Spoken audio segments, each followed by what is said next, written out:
Hai guys, selamat berjumpa kembali pada channel novel populer viral yang keren ini. Saat ini admin akan menghadirkan sebuah novel yang viral dengan alur cerita yang sangat menarik dan seru, yang berjudul Kaisar Agung Seni Bela Diri. Sebelum mengikuti keseruan ceritanya, mohon bantuan kalian untuk subscribe, like, dan share video yang ada di channel ini. Selamat menikmati.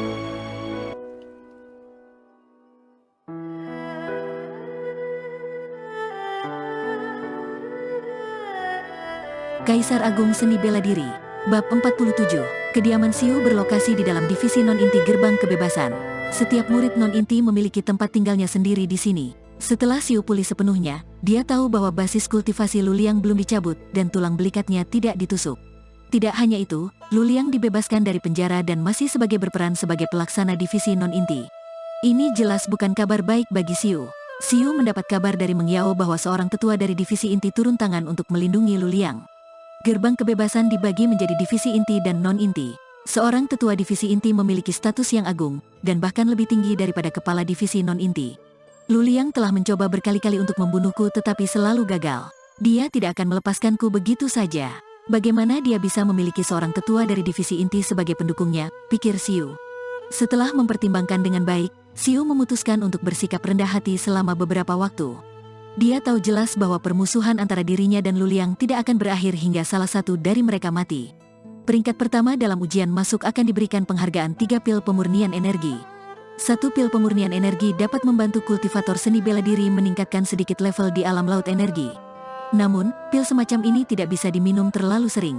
Jarak konsumsi setiap pil pemurnian energi adalah sekitar 1 tahun. Alasannya adalah jika kultivator seni bela diri meminum pil pemurnian energi terus-menerus, efek pil hanya akan menjadi semakin lemah. Selain itu, pil tersebut juga akan membuat tubuh kultivator seni bela diri bergantung kepada pil, sehingga dapat mempengaruhi perkembangan peningkatan kultivasi seni bela diri mereka di masa mendatang. Tidak hanya itu, kultivator seni bela diri membutuhkan waktu hampir 1 tahun untuk memurnikan dan menyerap kekuatan obat dari pil pemurnian energi sepenuhnya di tingkatan lautan energi. Di dalam kamar, Xiu tampak mengeluarkan pil pemurnian energi dan langsung meminumnya. Sesaat kemudian, kekuatan obat dari pil pemurnian energi menyebar di tubuhnya dan berubah menjadi energi vitalitas murni. Mustahil bagi seorang kultivator seni bela diri biasa di alam laut energi untuk mencerna kekuatan obat dalam jumlah besar sekaligus. Oleh karena itu, sebagian besar energi vitalitas akan disimpan di dalam tubuh kultivator untuk disempurnakan secara perlahan di kemudian hari. Namun, hal tersebut tidak berlaku bagi Xiu. Cakram dunia hidup dan mati. Cakram dunia hidup dan mati di tengah tingkatan lautan energi dalam bidang eliksirnya mulai berputar dengan cepat. Energi vital di tingkatan lautan energi yang tampak seperti kabut juga berputar dalam kecepatan tinggi dan membentuk pusaran kabut, sehingga menghasilkan kekuatan penyerapan yang sangat besar. Xiu segera mengaktifkan teknik kultivasi yang murni, serta mulai menyerap dan menyempurnakan kekuatan obat dengan cepat. Xiu melakukan kultivasi seperti itu di dalam kamarnya selama sehari. Waktu sudah menunjukkan keesokan paginya ketika dia kembali membuka mata. Hanya butuh sehari baginya untuk menyempurnakan dan menyerap kekuatan obat dari pil pemurnian energi. Energi vital yang berbentuk kabut di tingkatan lautan energi dalam bidang eliksir juga menjadi semakin tebal dan besar. Efek dari pil pemurnian energi cukup baik pada level ketiga tingkatan lautan energi, ujar Xiu sambil meregangkan tubuhnya. Xiu tersenyum puas dan berdiri untuk media mendorong pintu hingga terbuka dan berjalan ke halaman di luar kamarnya. Kemudian, dia berlatih tinju macan naga agung untuk membuat otot kakunya menjadi rileks setelah duduk seharian. Sekarang aku telah mencapai level ketiga tingkatan lautan energi, karena itu aku bisa berlatih seni bela diri peringkat kelima, ujar Xiu. Secara umum, seni bela diri peringkat kelima cocok untuk dipraktikkan oleh kultivator dengan level ketiga hingga ke-6 tingkatan lautan energi. Xiu memiliki 18 keterampilan seni bela diri peringkat kelima, termasuk teknik kultivasi internal, seni bela diri, dan keterampilan gerakan. Di antara semua itu, ada juga ilmu pedang, seni bela diri, dan keterampilan gerakan yang cocok bagi Xiu untuk dikembangkan. Setelah kembali ke kamarnya, Xiu memilih ilmu pedang cahaya kilat. Itu adalah ilmu pedang yang mengutamakan kecepatan. Jika dia menggabungkannya dengan ilmu pedang kecepatan, kekuatannya pasti akan sebanding dengan seni bela diri peringkat 6. Adapun keterampilan gerakan, Xiu memilih kemampuan gerakan 10 bayangan.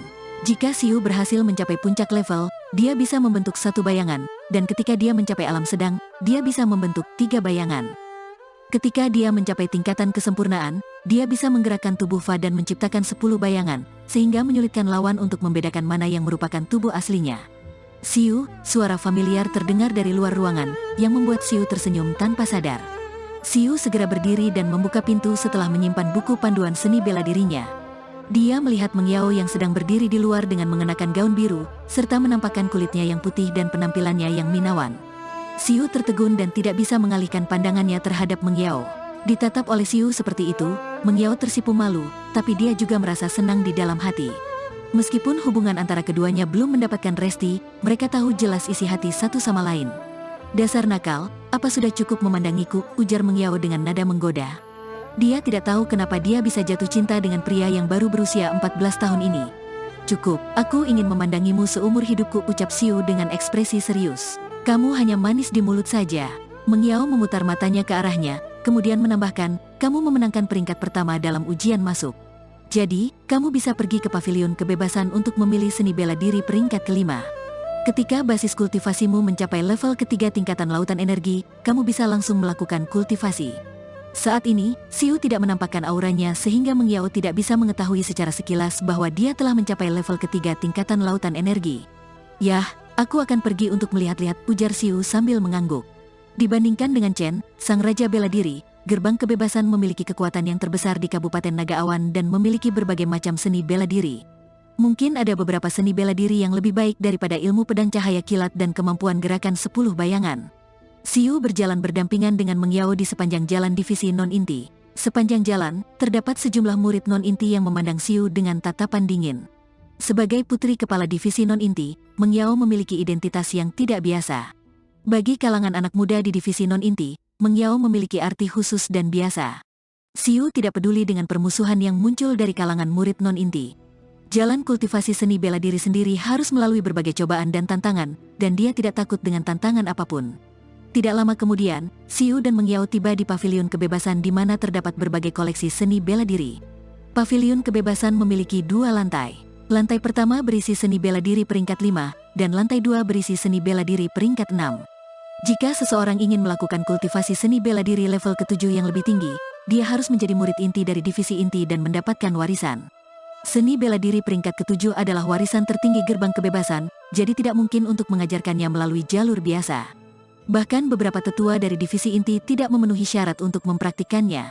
Terdapat banyak jenis seni bela diri peringkat kelima di lantai pertama, termasuk teknik tinju, teknik kaki, teknik telapak tangan, teknik jari, keterampilan pedang, ilmu pedang, dan sebagainya. Namun, Siu tidak menemukan seni bela diri yang lebih baik daripada ilmu pedang cahaya kilat dan kemampuan gerakan 10 bayangan.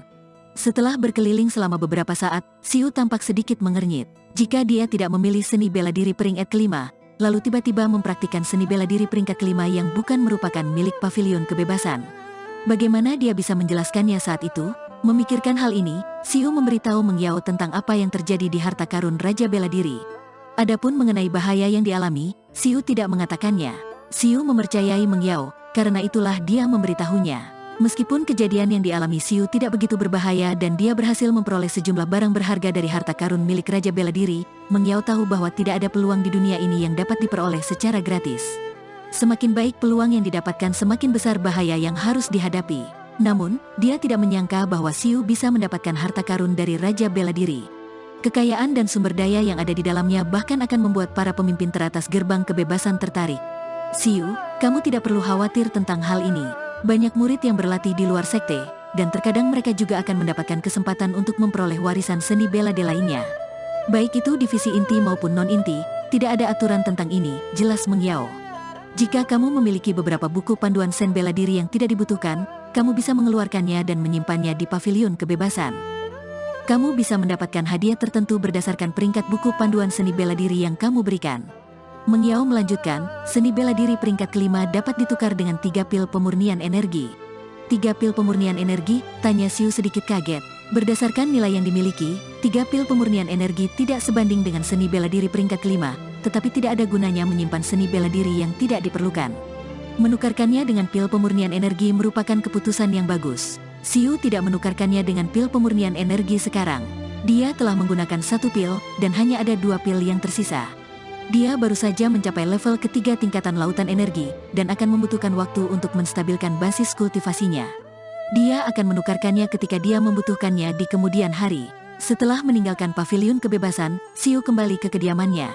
Sambil menstabilkan basis kultivasinya di level ketiga tingkatan lautan energi, Siu mulai berlatih ilmu pedang cahaya kilat dan kemampuan gerakan 10 bayangan. Dengan dukungan ilmu pedang guntur dan ilmu pedang kecepatan, Siu dapat memahami ilmu pedang cahaya kilat dalam waktu yang sangat singkat. Dalam waktu kurang dari 1 jam, dia telah menguasai kunci utama dalam memasuki ilmu pedang. Ilmu pedang cahaya kilat dibagi menjadi 3 jurus, yaitu pedang kilat, pedang fatal, dan pedang aurora. Tiap gerakan lebih kuat daripada yang lainnya. Siu menghabiskan 1 hari untuk menguasai pedang kilat. Pada saat yang sama, Siu juga mulai berlatih kemampuan gerakan 10 bayangan, sambil mengamati diagram vena kehidupan di benaknya dan meningkatkan kedua seni bela diri ini.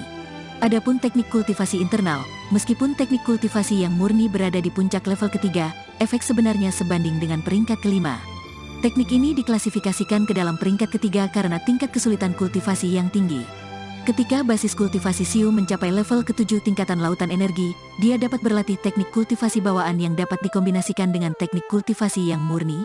Tanpa disadari, Siu tenggelam dalam memahami misteri seni bela diri. Setengah bulan telah berlalu sejak dia menjadi murid non-inti gerbang kebebasan. Selama periode waktu ini, dia meningkatkan kemampuan gerakan 10 bayangan hingga ke tingkatan kelengkapan, dan dia mampu membentuk 7 bayangan sekarang. Melalui referensi dan pemahaman tentang ilmu pedang kecepatan dan ilmu pedang cahaya kilat, Siu juga telah membuat kemajuan besar dalam ilmu pedangnya. Dia telah menguasai 2 jurus pertama ilmu pedang, yaitu pedang kilat dan pedang fatal. Jurus terakhir, yaitu pedang aurora, sangat sulit untuk dikultivasikan. Siu hanya mampu mempraktikkannya sedikit. Jika dia ingin memahami ilmu tersebut sepenuhnya, dia harus memahami dan meningkatkan ilmu pedangnya ke tingkatan kelengkapan. Ilmu pedang tidak ada hubungannya dengan seni bela diri, tetapi ilmu pedang memiliki tingkatan yang luas. Berdasarkan deskripsi ilmu pedang kecepatan, ilmu pedang Siu saat ini berada di alam sedang. Ada juga berbagai tingkatan ilmu pedang. Misalnya, Siu berlatih ilmu pedang cepat. Sementara itu, ada beberapa kultivator yang berlatih gerakan indah, dan ada beberapa yang melakukan terobosan dalam semua jenis ilmu pedang dengan kekuatan mereka sendiri, dan sebagainya. Sama seperti ilmu pedang, teknik tinju dan telapak tangan juga memiliki pembagian tingkatan yang luas. Jika ranah ilmu pedang seseorang telah mencapai tingkatan luar biasa dan melampaui level metode, dia akan menjadi kultivator yang menakjubkan. Selain itu, kemampuannya akan setara dengan level dewa dan alam doktrin pedang. Ilmu pedang dan doktrin pedang tidak bisa dibandingkan. Siu paham bahwa dia masih jauh dari doktrin pedang. Dia harus berlatih selangkah demi selangkah dalam meningkatkan kemampuan basis kultivasinya, dan mustahil baginya untuk mencapai puncak dalam waktu singkat. Setiap bulan, akan ada tetua di tingkatan pemurnian ilahi yang memberikan ceramah di divisi non-inti gerbang kebebasan. Sudah lebih dari setengah bulan sejak Siu datang ke tempat ini. Pada hari ini, ada seorang tetua yang memberikan ceramah. Oleh karena itu, Meng Yao datang untuk mengundangnya menghadiri kelas. Tetua itu adalah seorang pria tua dengan rambut putih dan berjanggut. Di mata Siu, vena kehidupan tetua itu terlihat mengedipkan cahaya biru. Vena kehidupan murid bela diri pemurnian tubuh berwarna putih, sedangkan vena kehidupan kultivator seni bela diri di alam laut energi berwarna cian. Cahaya cian dari Grandmaster bela diri bawaan bahkan tampak lebih pekat. Sementara itu, ketika seseorang mencapai tingkatan pemurnian ilahi, vena kehidupannya akan memancarkan cahaya biru. Esensi kehidupan kultivator seni bela diri telah mengalami transformasi ketika basis kultivasi mencapai tingkatan pemurnian ilahi. Itulah sebabnya warna tersebut muncul melalui vena kehidupannya.